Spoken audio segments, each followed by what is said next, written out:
Nothing quite says sibling rivalry like sleeping with your presidential brother-in-law. Just ask Jackie Kennedy and her sister/enemy, Princess Lee Radziwill. The relationship between Jackie Kennedy and Lee Radziwill had a lot of ups and downs over the years, to say the least. They started out as the Bouvier sisters, the daughters of Janet Lee Bouvier and Jacques Vernou Bouvier. Jackie was born on July 28, 1929, making her the elder of the two sisters. Lee, born Caroline Lee, followed 4 years later on March 3, 1933. The sisters lived a life of luxury, spending their early days living in the family's Manhattan apartment or relaxing at their family's estate on Long Island. While the Bouviers seemed to be quite wealthy, Jacques Bouvier had endured some financial losses during the stock market crash of 1929. Jack and Janet's marriage started to disintegrate under the strain. The pair separated in 1936 and finalized their divorce in 1940. Some of the tension between Jackie and Lee may have started early on. Lee believed their father favored Jackie and only felt worse as Jackie so excelled at school. Jackie, meanwhile, felt that their mother preferred Lee over her. Eventually, the girl's mother remarried, tying the knot with Hugh D. Auchincloss, a successful investment banker. The Bouvier sisters then spent time at Auchincloss's mansion in Virginia and summered in Newport, Rhode Island, where he had a large estate called Hammersmith Farm. Both sisters attended the elite Miss Porter's School in Connecticut, but they took very different paths after graduation. I always hated school, but I really hated Miss Porter's.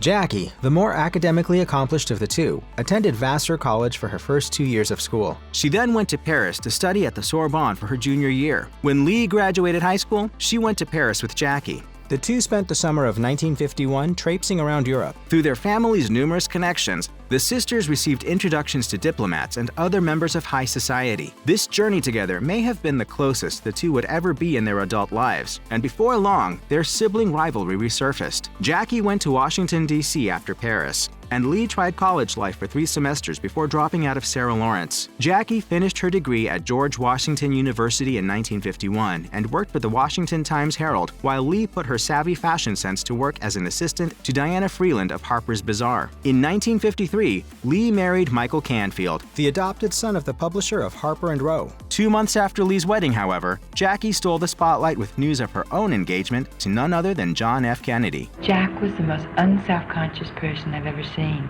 Jackie married Kennedy in September 1953. They quickly became a Washington power couple as her husband's fortunes rose in the Democratic Party. At the same time, Lee's marriage began to fizzle out, and she and Canfield soon separated. In the aftermath, Lee married Stanislaw Radziwill, an exiled Polish prince. Despite whatever social cachet she thought she achieved with her marriage, Lee was soon eclipsed once more by her older sister, whose husband had become president of the United States. Lee and her husband visited the White House on several occasions as guests of the Kennedys, and she even helped Jackie develop her iconic style. Lee often traveled with Jackie, and she notably accompanied Jackie on her official visit to India and Pakistan in 1962. But not everything was rosy between the two sisters. During her second marriage, Lee engaged in several extramarital affairs, and one of her alleged paramours was her own brother-in-law, John F. Kennedy. Lee reportedly told other people about her tryst with Kennedy, and this news may have gotten back to Jackie. President Kennedy wasn't the only man the sisters may have clashed over either. Lee also got involved with Greek shipping magnate Aristotle Onassis, and she was quite taken with him. Lee later asked Onassis to invite Jackie on his yacht so that she could recuperate after the death of her son Patrick, who had died barely more than a day after he was born in 1963. After the assassination of her husband, Jackie found solace with Onassis again, and a relationship eventually developed between the two. The pair wed in 1968, which couldn't have helped with the tension between Jackie and Lee. But some sources indicate that Lee actually supported Jackie's relationship with Onassis. The financial rift between Jackie and Lee widened after Onassis' death in 1975. Jackie received $20 million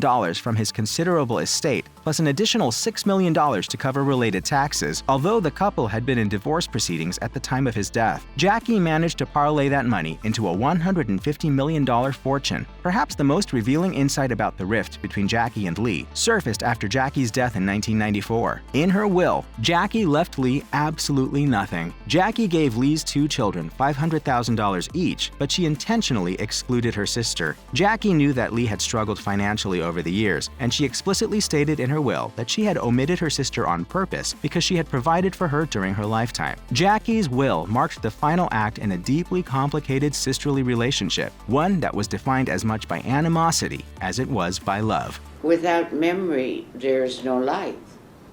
And That's the way I'd feel.